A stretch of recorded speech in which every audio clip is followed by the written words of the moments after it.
Hello students, welcome to the new video for the chapter metals and non-metals. Students, in the previous video we discussed about the physical properties of metals and non-metals, right? And now in this particular video we are going to take up the chemical properties of metals, right? हम क्या study करने जा रहे हैं? Chemical properties of metals.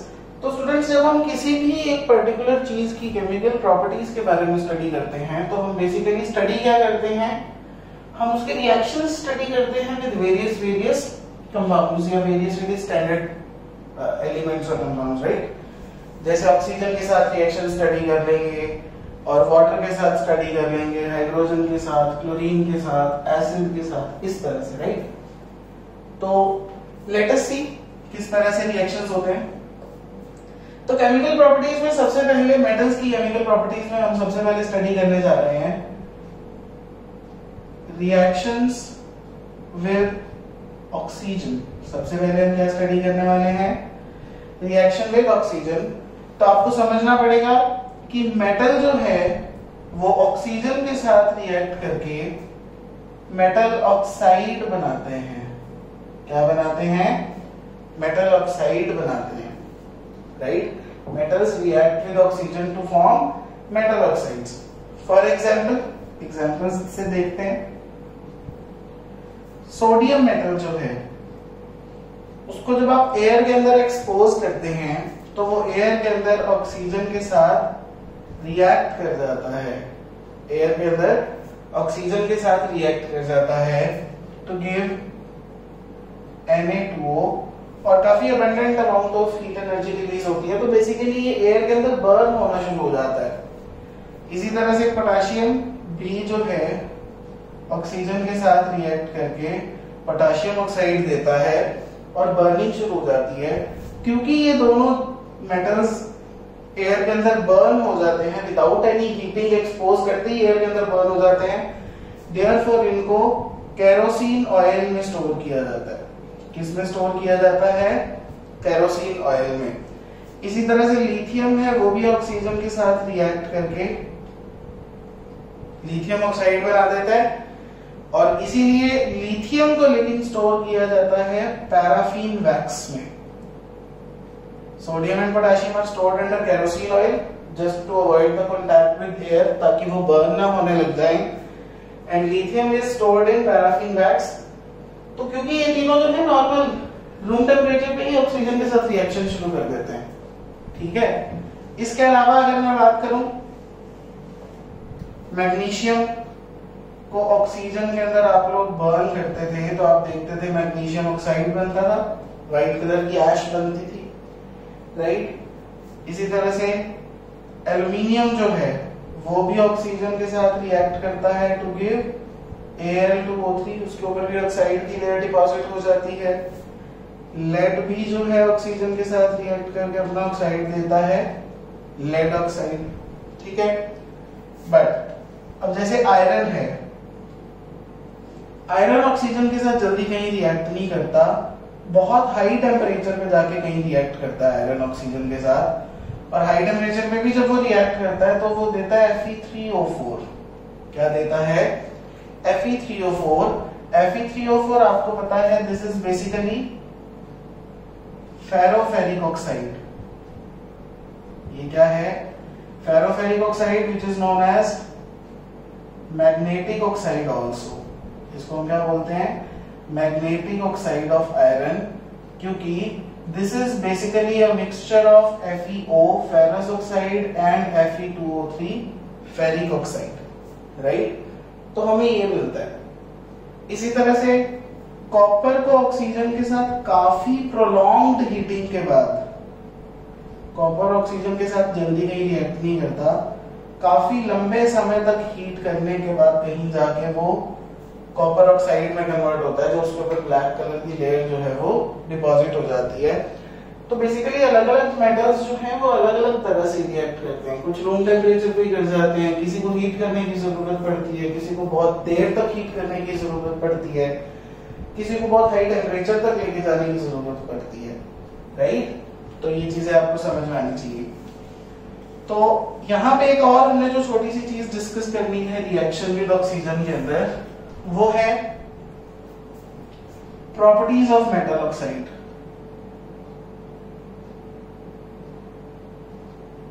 ये जो oxygen से reaction के बाद मेटल ऑक्साइड बन रहा है, इसकी प्रॉपर्टीज को स्टडी करना है हमने। इसकी क्या करनी है? प्रॉपर्टी स्टडी करनी है।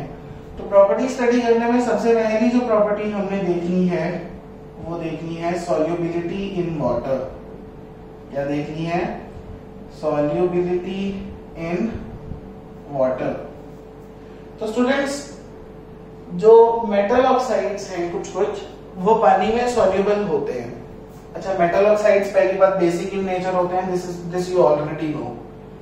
मेटल ऑक्साइड्स क्योंकि आपने पढ़ा था कि मेटल ऑक्साइड्स जो है एसिड के साथ रिएक्ट करके सॉल्ट प्लस वाटर बनाते हैं एसिड बेसिस सॉल्ट चैप्टर में। तो basically metal oxides are basic in nature. तो मेटल ऑक्साइड्स को जब हम पानी में डिसॉल्व करते हैं तो वो पानी में डिसॉल्व होकर अपने कॉरेस्पॉन्डिंग बेसिस देते हैं। जैसे मान लो सोडियम ऑक्साइड को आप पानी में डिसॉल्व करो, it will give you NaOH। Magnesium oxide को पानी में डिसॉल्व करो, it will give you magnesium hydroxide. Calcium oxide को पानी में डिसॉल्व करो, it will give you calcium hydroxide. देख रहे हो, पानी में डिसॉल्व करने पे they give you the corresponding basis. तो वो जो कि बेसिकली अल्कलीज हैं, ये सारे क्या है हमारे पास? वाटर सॉल्युबल बेसिस अल्कलीज हैं, राइट। तो यहां से एक हमारे पास नई प्रॉपर्टी आ गई मेटल ऑक्साइड्स की। सेकंड प्रॉपर्टी क्या होगी? Basic nature. उनकी क्या? Basic nature, right. तो ये एरियाई रिएक्शंस आप यहां लिख सकते हो क्योंकि ये पानी में डिसॉल्व होकर वैसे भी बेसिस दे रहे हैं और वैसे भी ये एसिड्स के साथ रिएक्ट करके सॉल्ट प्लस वाटर देते हैं। जैसे एग्जांपल लें, कैल्शियम ऑक्साइड को आप एसिड के साथ रिएक्ट करो, you will gate calcium chloride plus water, salt plus water. तो देयरफॉर वो बेसिक नेचर है। बट यहां पे हमारे पास दो एग्जांपल्स आने वाली हैं जो एम्फोटेरिक नेचर शो करेंगी। क्या करेंगी? एम्फोटेरिक नेचर शो करेंगी। First of all, amphoteric nature क्या होता है? एम्फोटेरिक नेचर होता है ना बेसिक होना ना एसिडिक होना या दोनों होना। तो बेसिकली जो बीच का बिहेवियर है, कभी वो एसिडिक की तरह बिहेव करने लग जाता है, एसिडिक ऑक्साइड की तरह, कभी वो बेसिक ऑक्साइड की तरह। अब वो कैसे जस्टिफाई करेंगे हम?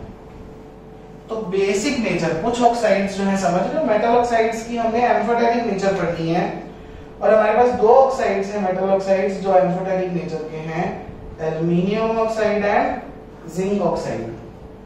तो एल्युमिनियम ऑक्साइड और जिंक ऑक्साइड एम्फोटेरिक नेचर के क्यों हैं? अभी हम रिएक्शंस के थ्रू देखते हैं। क्योंकि ये दोनों ही ऑक्साइड्स जो हैं ये मेटल के साथ भी रिएक्ट कर लेते हैं, ये नॉन मेटल के साथ भी रिएक्ट कर लेते हैं। जैसे जिंक ऑक्साइड है, इसको आप एसिड के साथ रिएक्ट करवाओ और एक तरफ जिंक ऑक्साइड को आप बेस के साथ रिएक्ट करवाओ। एसिड के साथ रिएक्ट करके it will give you salt plus water, base के साथ रिएक्ट करके it will give you salt plus water.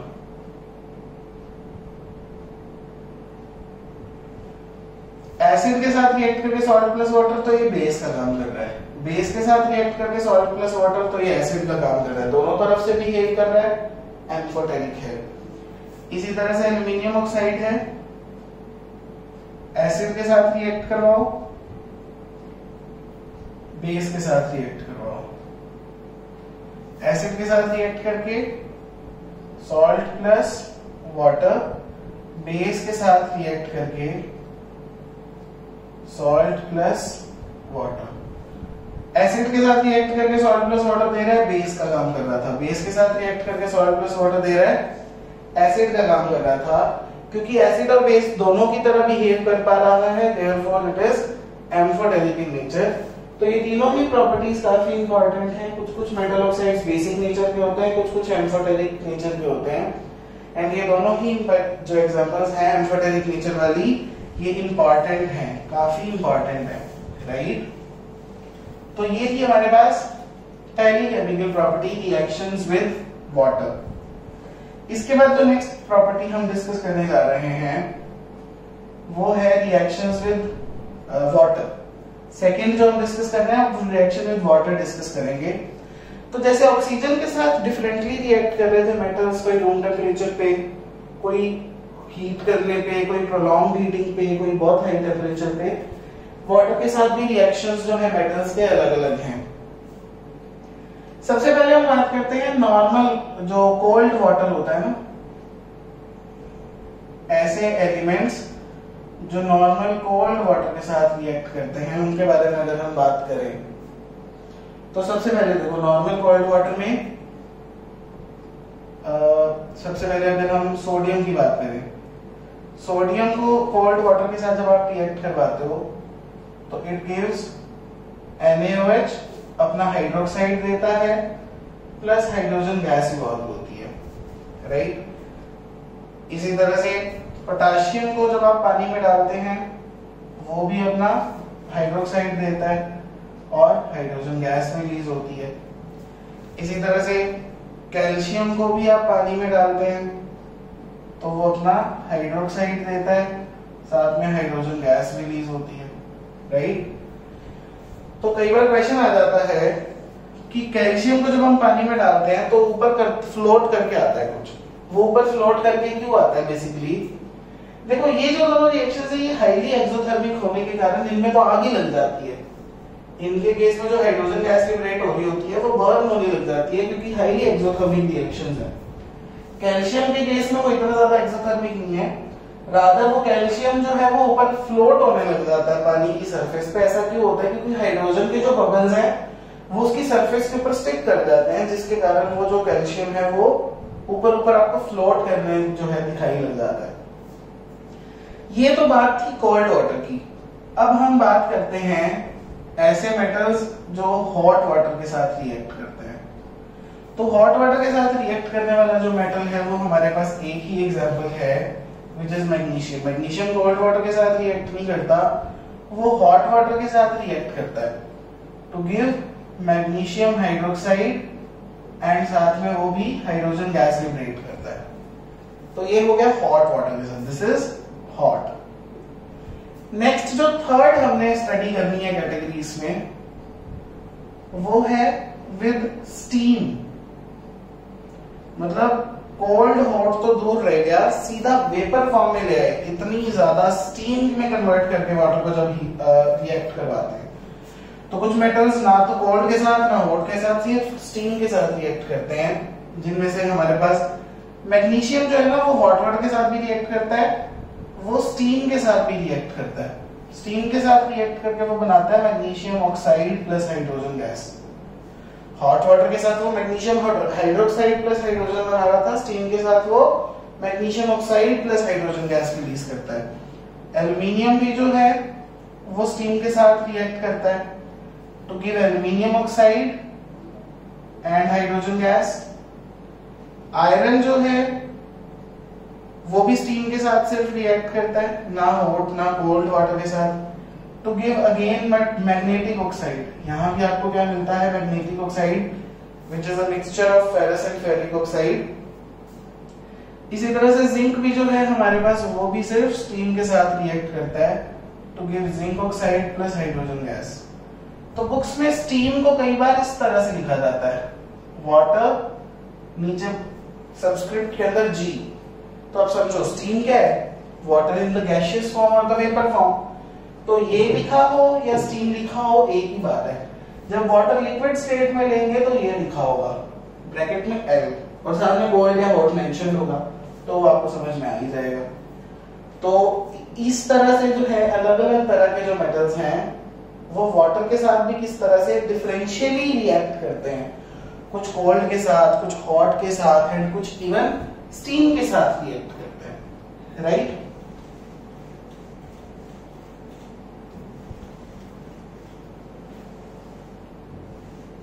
इसके बाद थर्ड प्रॉपर्टी डिस्कस करते हैं,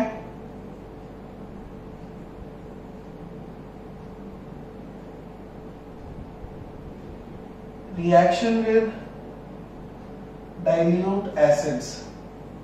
रिएक्शन विद डाइल्यूट एसिड्स।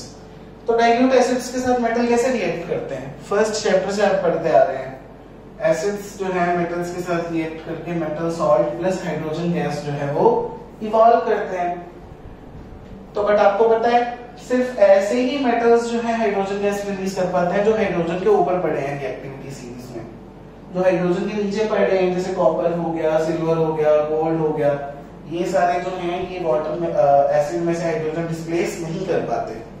बाकी रिएक्शंस आपके लिए कॉमन है, जैसे मैग्नीशियम को आपने H2SO4 के साथ रिएक्ट करवाया तो you will definitely get magnesium sulphate plus hydrogen, है ना। इस तरह के रिएक्शंस आप बहुत स्टडी करके आते हैं कि मेटल जो है it reacts with a dilute acid and displaces the hydrogen gas. But ऐसे मेटल्स जो डिस्प्लेस नहीं कर पाते वो कौन से मेटल्स हैं जो हाइड्रोजन के भी नीचे पड़े हैं रिएक्टिविटी सीरीज में। ये प्रॉपर्टी आप वेरी वेल ऑलरेडी स्टडी करके आते हैं। तो इसके अंदर एक्सेप्शन भी आप पढ़ के आते हो। ऐसा एसिड जो हाइड्रोजन गैस इवॉल्व नहीं कर रहा था वो आपको पता है नाइट्रिक एसिड है, क्योंकि वो एक स्ट्रॉन्ग ऑक्सीडाइजिंग एजेंट है। वो हाइड्रोजन को ऑक्सीडाइज करके वाटर बना देता है। जैसे अगर आप मैग्नीशियम को नाइट्रिक एसिड, मैग्नीशियम को तो नहीं, मान लो जिंक को नाइट्रिक एसिड के साथ रिएक्ट करवाते तो आपको जिंक नाइट्रेट मिलता प्लस वाटर मिलता, क्योंकि हाइड्रोजन जो है it is oxidised by the nitric acid to form water. But आपको पता है HNO3 जो है वो दो मेटल्स के साथ फिर भी हाइड्रोजन गैस रिलीज करता है, जो कि है मैग्नीशियम एंड मैंगनीज। ऐसे दो मेटल्स जिनके साथ nitric acid hydrogen gas release करता है वो कौन से दो मेटल्स हैं? Magnesium and manganese, right.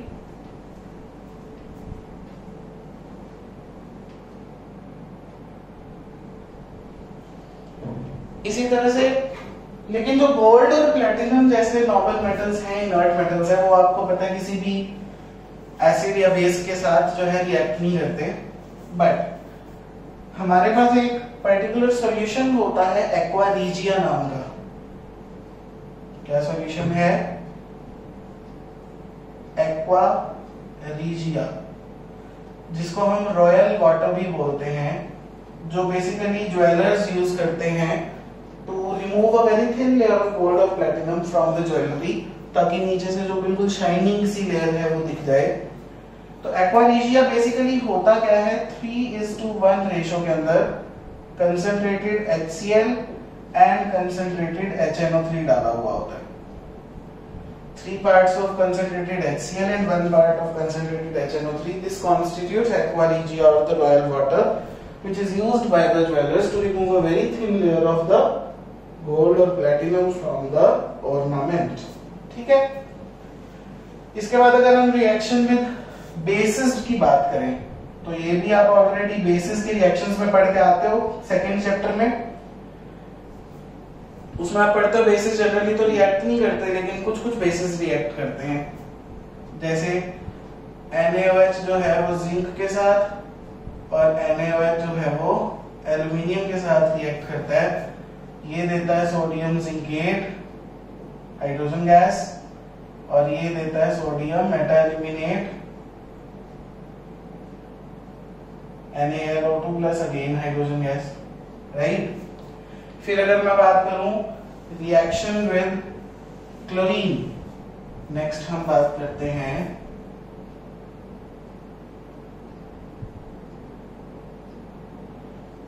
Reaction with chlorine.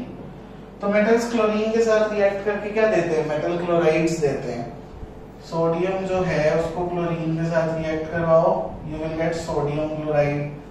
Potassium को क्लोरीन के साथ रिएक्ट करवाओ, you will get potassium chloride. Magnesium को क्लोरीन के साथ रिएक्ट करवाओ, मैग्नीशियम क्लोराइड। जिंक को क्लोरीन के साथ रिएक्ट करवाओ, जिंक क्लोराइड। एल्युमिनियम को क्लोरीन के साथ रिएक्ट करवाओ, aluminium chloride. These are basically unbalanced chemical equations just to denote कि क्या क्या रिएक्टेंट है और क्या प्रोडक्ट है, ठीक है। इसके अलावा अगर मैं नेक्स्ट केमिकल प्रॉपर्टी की बात करूं, रिएक्शन विद हाइड्रोजन, तो metals react with hydrogen gas to give metal hydrides. जैसे सोडियम को हाइड्रोजन के साथ रिएक्ट करवाते हैं तो we get Na2H which is sodium hydride. Calcium को हाइड्रोजन के साथ रिएक्ट करवाते हैं we get this is NaH। We get calcium hydride, right. इस तरह से मेटल्स हाइड्रोजन के साथ रिएक्ट करके हाइड्राइड्स देते हैं। फिर अगर हम बात करें reaction where solutions of other metal salts, एक मेटल का दूसरे मेटल के सॉल्ट के सॉल्यूशन के साथ रिएक्शन, तो वो बेसिकली सिंगल डिस्प्लेसमेंट रिएक्शन के अंदर आप पढ़ के आते हैं। जैसे कॉपर को जिंक को आपने कॉपर सल्फेट सॉल्यूशन में डाल दिया, तो जिंक मेटल है जिसको आपने एक मेटल सॉल्ट के सॉल्यूशन में डाला, तो वो हाईली रिएक्टिव मेटल जो है वो लेस रिएक्टिव मेटल को अपने सॉल्यूशन में से डिस्प्लेस कर देगा, जिंक सल्फेट प्लस कॉपर अलग हो जाएगा, राइट। इस तरह की रिएक्शंस भी आप स्टडी करके आते हैं। तो बेसिकली ये थी chemical properties of the metals, कि मेटल्स जो है वो अलग अलग चीजों के साथ किस वे में किस तरह से जो है रिएक्ट करते हैं। तो आपने देखा कि वो किस तरह से अलग अलग चीजों के साथ रिएक्ट करते हैं, एंड यहाँ पे हर रिएक्शन को आप इलेक्ट्रोपॉजिटिव नेचर के बेसिस पे एक्सप्लेन कर सकते हैं। हर रिएक्शन में ही मेटल्स जो है वो अपना इलेक्ट्रोपॉजिटिव नेचर ही शो करते हैं। देयरफॉर आज हम हर एलिमेंट को जो इलेक्ट्रोपॉजिटिव नेचर शो करे उसको मेटल्स की कैटेगरी में रखने के केपेबल हैं, राइट। तो students, in the upcoming videos we will take up the chemical properties of the non metals, right. Thank you very much for watching the video.